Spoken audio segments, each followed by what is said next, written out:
So let's go ahead and kick things off here. The session is going to be recorded. We're going to be keeping these bi-weekly to 30-minute sessions. So we're really happy that you guys can join us today. As far as the agenda, what we typically like to do is talk about the latest security and threat news and articles that we find really interesting from each of my guests today. And then we just get a roundtable discussion going. If you have any questions, please feel free to submit those through the questions panel and your GoToWebinar control panel. So without further ado, for those that don't know, my name is Stacia Tympanick. I am a SE here with VMware Carbon Black, and I cover the New England area. I will turn it over, Brenda, for your intro.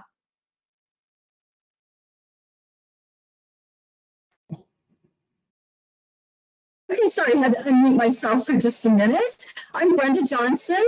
I am a security specialist with VMware. I was originally with Carbon Black, and I cover the NorCal region and work with the VMware NorCal team. Hi, everybody. I'm Kent Leacock, and I am the Director of Government Relations and Public Policy for the U.S. and Canada, focusing on state and local government relations on behalf of VMware. All right, awesome. Thanks, guys, for the intros. So let's kick things off. The first article comes from GCN.com, and it's titled, Why Local Governments Should Care About the CARES Act Funding, and Why They Should Secure It. So I wanted to kick things off first off, Kent, if you want to give us a little bit of lowdown on the article and how can government agencies use their CARES funding? Yes, so the what it boiled down to is the CARES Act was a pot of billions of dollars that was allocated to every state in the U.S. The smallest states got a minimum of just about a little bit over $1 billion, and states like the size of California and Texas got in between 10 and $14 billion. Now, this money did have some requirements around its use. For example, it had to be in response to a COVID-19 problem. It couldn't be used for anything other than something linked to COVID, and it couldn't already be budgeted.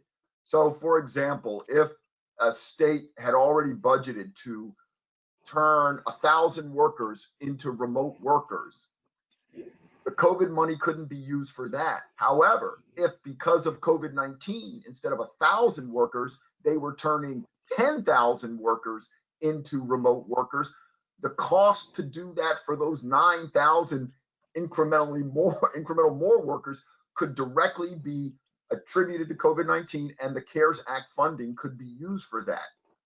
It's really that simple.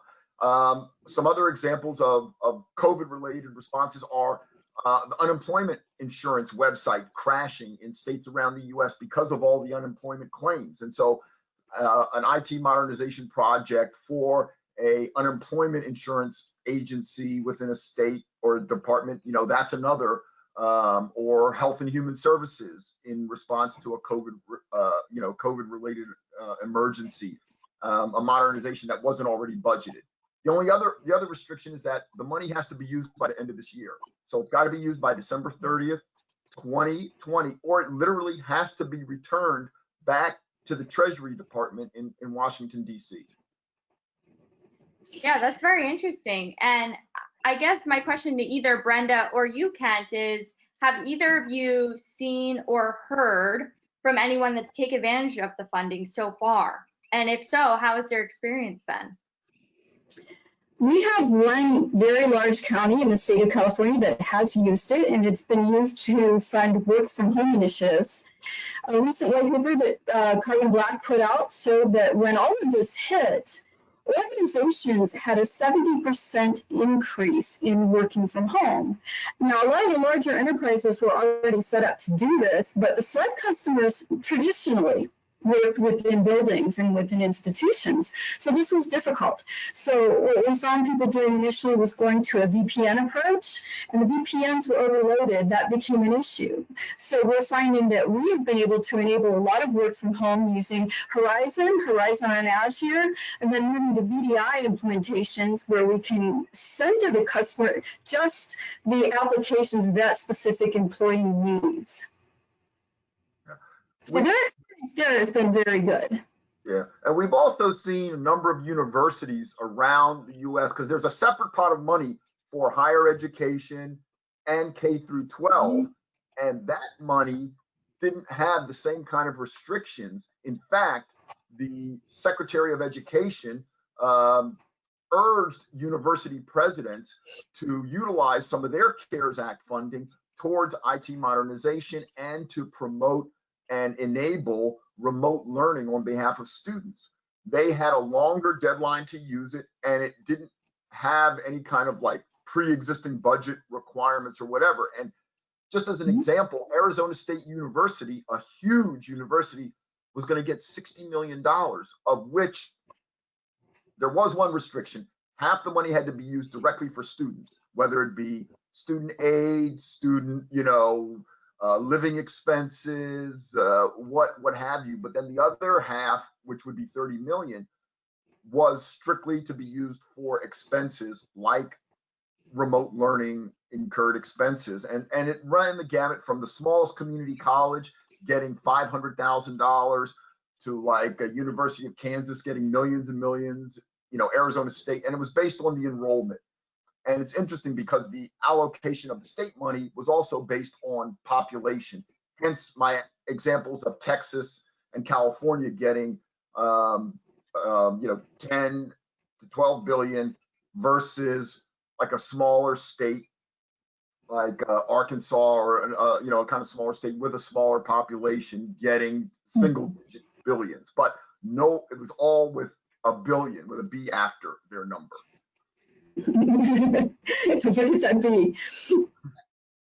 That's great. I mean, it's good to know that there's actually stories of people using the money, and I think that it really ties in nicely to the next article that we're going to talk about, which actually comes down from the Treasury site, and it's the fund guidance for any states, territorial, local, tribal governments, and really goes through what fits what you can use the funds for. So I guess when you think about the CARES funding, just right to the point, can it be used to purchase cybersecurity solutions? Would that be deemed something that someone could spend these funds on? Yeah. In fact, we encourage that any kind of spend on remote workers or any of that should include a heavy dose of cybersecurity, because those remote workers wouldn't be working remotely but for COVID-19. So it's all so a heavy duty cybersecurity spend is part and parcel of having those remote workers. And we would talk about how with University of Kansas, how you have to have intrinsic security built in as well, because you don't want all these different students with all their different devices being able to access the school's network, and then all of a sudden the school gets held up by ransomware. So in fact, cybersecurity is a part of every conversation, whether it's state and local government, higher ed, or K through 12. Exactly, and if you look at the wording of the initiatives and of all of the CARES funding publications that were put out, you'll see that they have to provide economic support to those suffering from employment or business interruption. And working from home, having to work from home because it's not safe to enter the buildings, is a classic form of business interruption. Yeah, and also one of the things that I think is good to know is even if colleges or universities need to, maybe they can't boil the ocean, but at least they can go after what's our exposure with our top attack surfaces and seeing if we can use these funds to both identify that attack surface and then start to at least you know, cut the attack surface down, I think that that could be a good use case. And is there any maximum amount that states can receive? Do we know the answer to that? Yes, in fact, there is. It's like I said, it's based on population, but there's a document that we could, I guess, upload later where they actually have the certified amount that each state is going to get. And the other thing that I didn't touch on, because I don't want to get too deep in the weeds, but any city or county government that had a population greater than 500,000 got a percentage of what the state was going to get as well. So, for example, there's but they had to get certified. But so, for example, Stacia, you are in Massachusetts. Well, the total allocation for Massachusetts was $2.6 billion. However, Boston and Plymouth County were eligible local governments, and so the city of Boston got 120 million out of that 2.6 billion, and Plymouth County got 90 million out of that. And so then the state ended up getting ultimately 2.4 billion. So even though the state's got like a big number, eligible city and counties, and that's with a population over 500,000, were allocated money as well to do as they see fit. So the city of Boston got 120 million, Plymouth County got 90 million, and that's an exact number. That's exactly how much they got in this CARES Act funding. Okay, that's helpful. That's helpful to know. And I guess to pivot off of that, the reason I asked that is because when I looked at the things that constitute to be used for CARES funding, one of the things that concerned me a little bit was that there were all kinds of things, like including medical expenses and things that would help your, healthcare systems. And so my only concern would be, are all the funds going to get swept up by them and leave the IT and security teams and the infrastructure teams with, pennies, if you will?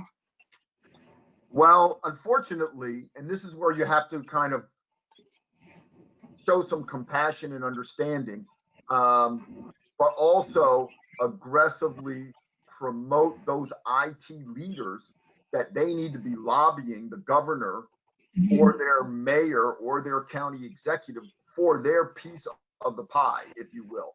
So I would often lead off with, well, look, I understand that propping up unemployment insurance and securing PPE, personal protection equipment for first responders is of utmost importance.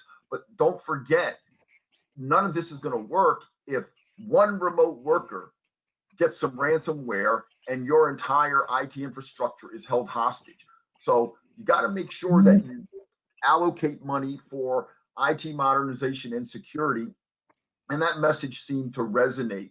And especially, so yes, I would say IT modernization is kind of on the lower scale of priorities, but with the right messaging and urging those leaders of those agencies to lobby their governor or their mayor or their county executive, we don't get left out, because you're right, we easily could.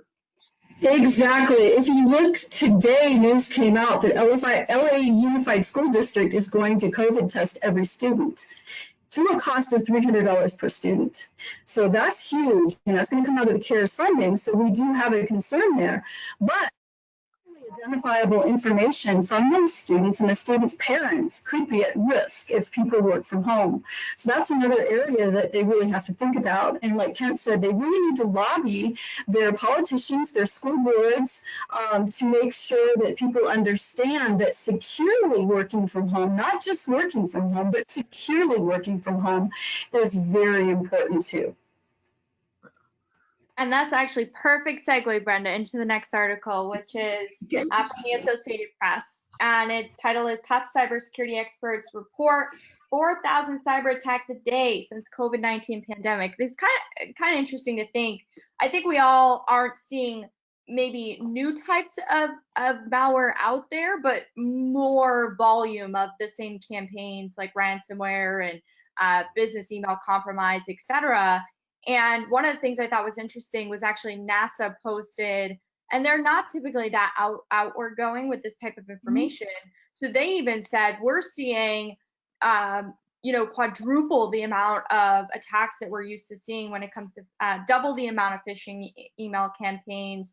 So it's more just the volume is definitely seeing an uptick now that workers have moved to this work from anywhere perspective. So I guess my question to you is, when it comes to local governments and education, what's the biggest work from home challenge you're seeing with those organizations? There are a lot of work from homes. Number one, the IT folks, I'm having this issue right now. I have a machine that I really should have a refresh on, right? But they can't get into the building to refresh the machine. So that's one. Number two is they had to very, very quickly enable people to work from home in the SLED space. So quite a few folks just decided, oh, I'll just go ahead out here with my old legacy antivirus, and if there's a problem, I'll just re-image the machine. Well, today's attacks don't just stay on one machine. We have a lot of what we call living off the land attacks, which can proliferate not only through that network, but also to customers and suppliers. And that creates a lot of issues. You don't have to re-image one machine, you have to re-image maybe sometimes all the machines. So I'm seeing people coming back now that they're realizing that work from home is not just going to be 1-2 months, it's going to be a lot longer. And they're adding the security that really should have been there in the first place to make sure that they don't have those breaches and have to spend the time re-imaging machines when they really can't get into the building to do the re-imaging the proper way that they used to. So long answer, sorry, but that's what I'm seeing. No, I love that. Kent, what about you? Well, the one thing I'm seeing is that there's a shortage of devices for a while.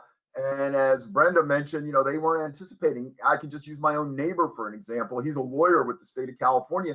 He had a desktop. He was moding up his tower and screened everything and bringing it home to work for a few days, then bringing it back. And he was like, Kent, they said they were going to get me a laptop, but they're all on back order. And, we're low on the priority level. So I think as we move forward, once there's more deployment of laptop devices and that grows, I think there will be, kind of a greater need for increased IT modernization, cybersecurity, et cetera. But for now, some of these folks are really struggling. LA County, they didn't even have a working voicemail system that could forward voicemails, to their inbox and their email. So, it's some of them have put off IT modernization so long that they were completely caught flat-footed. So, in some ways it's good because once they do something, they're going to have, kind of modern, from a big advancement. But in other ways, they're so far behind the curve that they don't know which way to turn, quite frankly. And that's where experts like Brenda and, kind of the SLED team in general really we have to proactively get out there and help educate these decision makers so they don't keep say renewing outdated licenses and all kinds of crazy stuff that we've started to see in kind of reaction mode, if you will, versus kind of being proactive to some degree and looking forward. Interestingly enough, we thought we were going to get into time to look forward mode, but now we've had this resurgence. And so now states have gone back to being reactive. So that's one of the challenges as well, is that, kind of state government is getting whipsawed back and forth between, oh, we got a handle on it. Oh, no, we don't have a handle. And then now we have fires and other things going on, natural disasters, hurricanes, you name it. So, but there's a lot of things going on. And on top of that, we've had as many have seen on the kind of social justice front, we've had a lot of unrest in cities. And once again, that puts state and local governments on reaction mode to what's going on in the actual streets, let alone IT modernization. Absolutely, absolutely. And with all of the social unrest, the possible uses of the data that can be stolen become much more lucrative and scary at the same time. So the need to protect that data becomes greater. Yeah, I think I have a question. Have you security experts seen when times are a little bit tougher, that criminal activity and bad actors become, much more prevalent. So at the times when the money's the tightest, that's when, the attacks and the need to spend money become greater. So it's kind of like it's contradicting bad situations that, kind of snowball, in fact. Do you guys see that?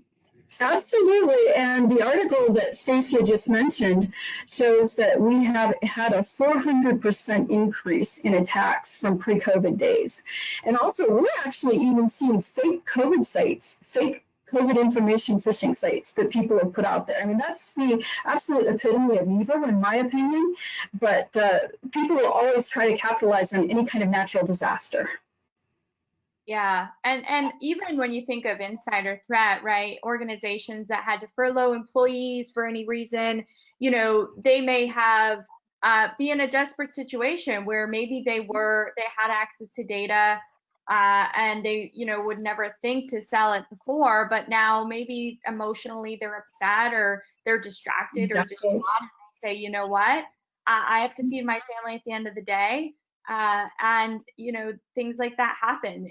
And so I definitely think that the threat landscape, does intensify when we're going through these things, which is just funny to think, like, back, when you think back when this whole thing started. I remember doing an Ask the Howlers episode, and there was this article about how these ransomware organizations said, we're not going to hit healthcare. We'll give you guys a break. We know you're having a tough time. It's even funny that, like, they can even say that, but they didn't, right? They completely just hammered that industry, and then all of its third parties, right? Supply chains and so forth. And going back to the point about, like, some people didn't, you'd look at getting a laptop, the back orders is crazy. And again, kind of, looking back, I had Dell reps. We were still really new in the VMware family, but, they basically in, February, March, were like, if you guys need laptops, I would get them now. Because if this thing ramps up, you're looking at 8 months minimum. And we also see people pivoting to things like Chromebooks, because if they can't get a laptop, could we at least get a Chromebook? So we're just seeing that the types of assets are now also adjusting in terms of what's out there. So it's definitely really interesting to see, how much has changed from the start of this till now. Absolutely. And the industry, the universities too, have a lot of critical research data.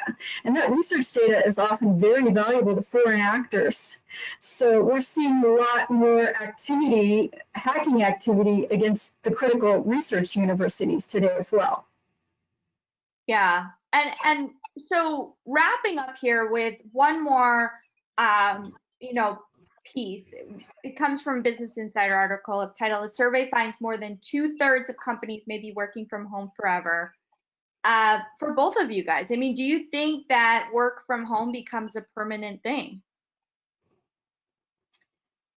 For a larger percentage than before, for sure.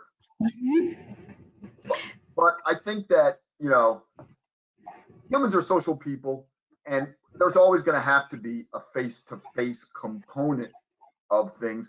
I mean, I know with what I do, it's hard to build a rapport with, a chief of staff of a governor's office or the CIO of an agency over a Zoom call or a webinar or a GoToMeeting. So the instant there's a vaccine of some kind, I will be on the road meeting people in person. But I think that, what you're seeing is real estate departments within all kinds of corporations and everything, and in state, are seeing that, our people are just as productive. We can trim millions of dollars out of our budget on brick and mortar and let them work remotely. So I think similar to how VMware is looking at their workforce, I think every single state and local government is going to be doing that.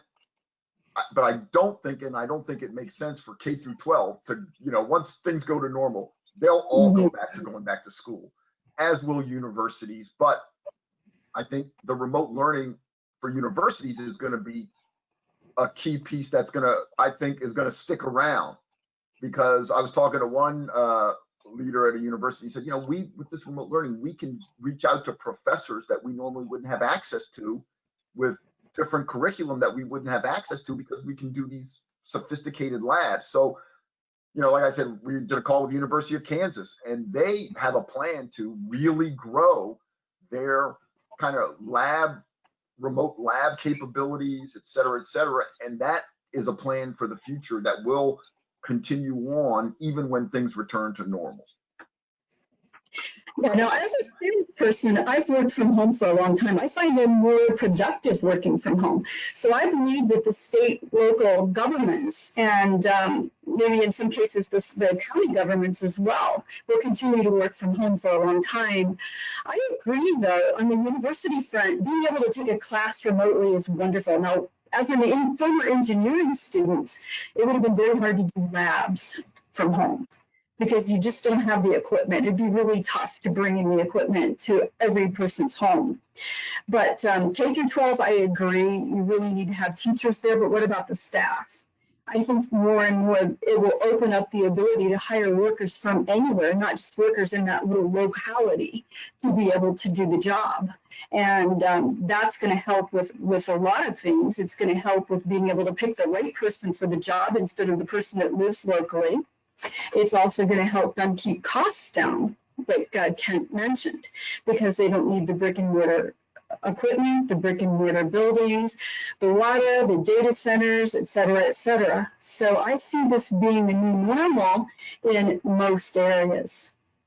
But the good about that is that it will heighten the need for cybersecurity, because exactly you're still going to have this kind of diverse location of workforce, whether it's working from home, you know, learning remotely, or some hybrid version going back and forth where, oh, you're in the office, you got great security or not, and then you're at your house, and you know, you may have kids getting onto your home Wi-Fi network to K through 12, to college, whatever, because you know, more and more there's, you know, kids they're attending college from home, and so now the businessman's home Wi-Fi network is also their kids' college network, and that just increases the opportunity for mischief, if you will, from bad actors.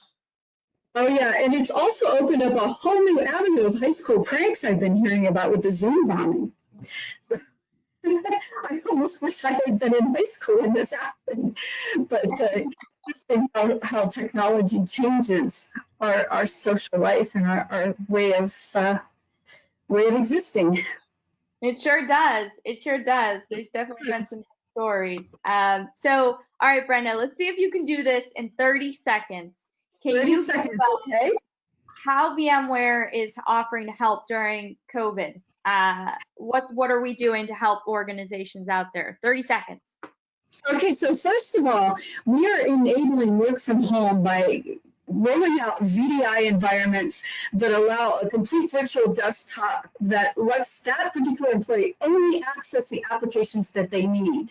Workspace ONE is even the next stage above that, because with Workspace ONE intelligence security, we can monitor user behavior. And user behavior, if you've got someone that's, you know, surfing porn or going into things that they shouldn't be, that can put the whole network at risk, you need to know that and take action with it. And with the Carbon Black endpoint protection, we don't store any of the alert data on the endpoint. So you can access it even when that person is not online. It's stored in the cloud.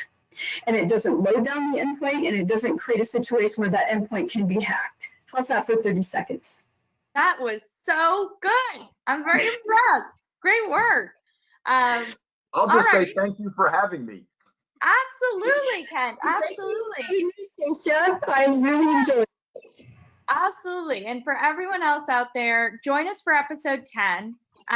It is going to be a special segment focused on post-pandemic preparedness and cloud-native endpoint security.